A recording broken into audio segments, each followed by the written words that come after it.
Folks, you're in luck because my first guest tonight is an Emmy award-winning journalist you know from CNN and CBS's 60 Minutes. Please welcome back to The Late Show, Anderson Cooper.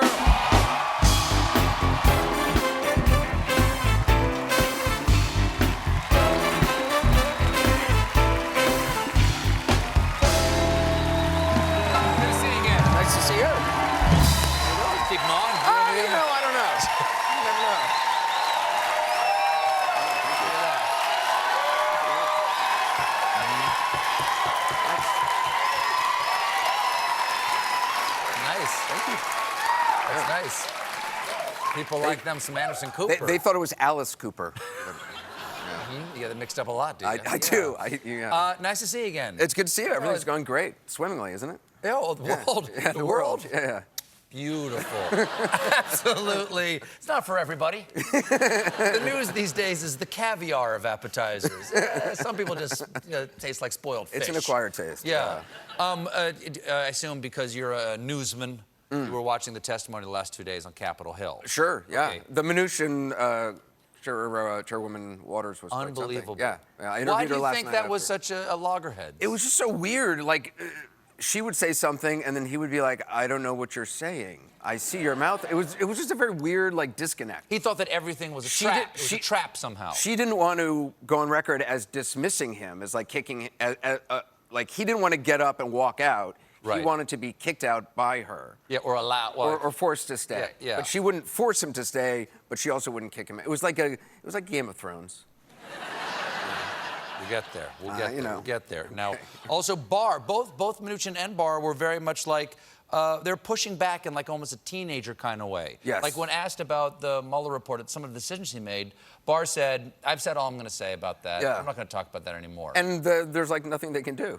They're just like, "No, I'm not going to discuss that anymore." But they could call him out and say, "Well, what do you mean? This concerns the American people." Yeah, but I mean, Congress isn't the best place for Q&A. You know what I mean? Like Congress, often, don't you get frustrated watching some of the, because they all want to make statements. A lot of the Congress people want to make like a 4-minute statement, and they have 6 minutes total allotted time. So right, they sure. waste a lot of time making a statement. Well, but even if they ask the right questions, some say they don't get the right answers, and these people are, under oath. Do you ever think, how am I going to get a straight answer out of these people if they won't do it under oath? Yeah. In front of constitutionally mandated officers. Yeah. Well, I don't expect a straight answer. I mean, do you? That's what the job is. It's I like suppose you expect, so. The key is to be armed with facts that you know what they're going to say and where they're going to lie. Now tell me about these facts. I've heard a lot about these facts. I've heard of these facts. So that's why you use news people to use those gotcha questions, right? It's not a gotcha. There's no such thing as a gotcha. I don't know what a gotcha question is. You don't know what a gotcha question? No, what is a gotcha? Now you're just playing dumb. Gotcha, when you present facts to a politician. Yes, gotcha.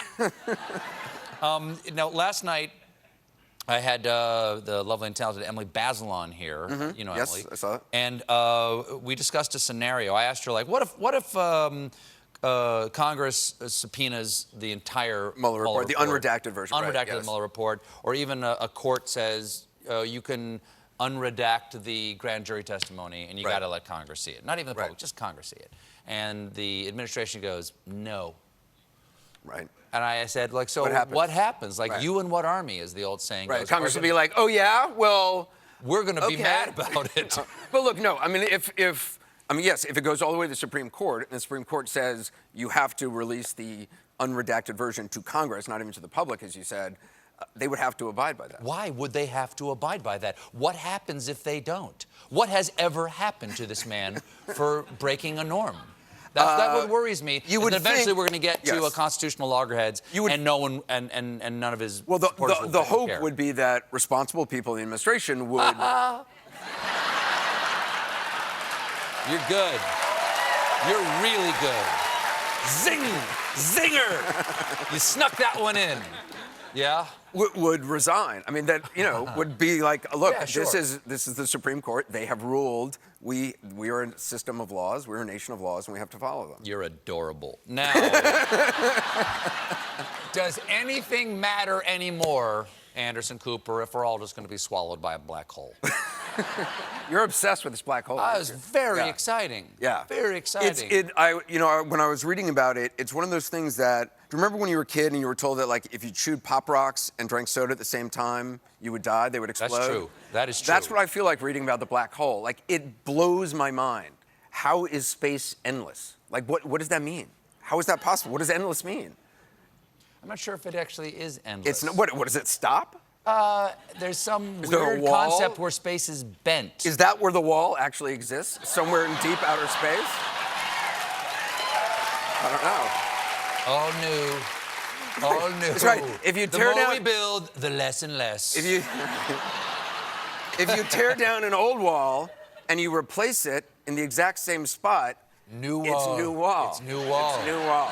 It's Yes. new wall. Mexico still hasn't paid for it, but it's allegedly new wall in the upside-down universe we now live in. We have to take a little bit of a break. Great. Don't go anywhere. We'll be right back with more Anderson Cooper and his visit to the Game of Thrones set.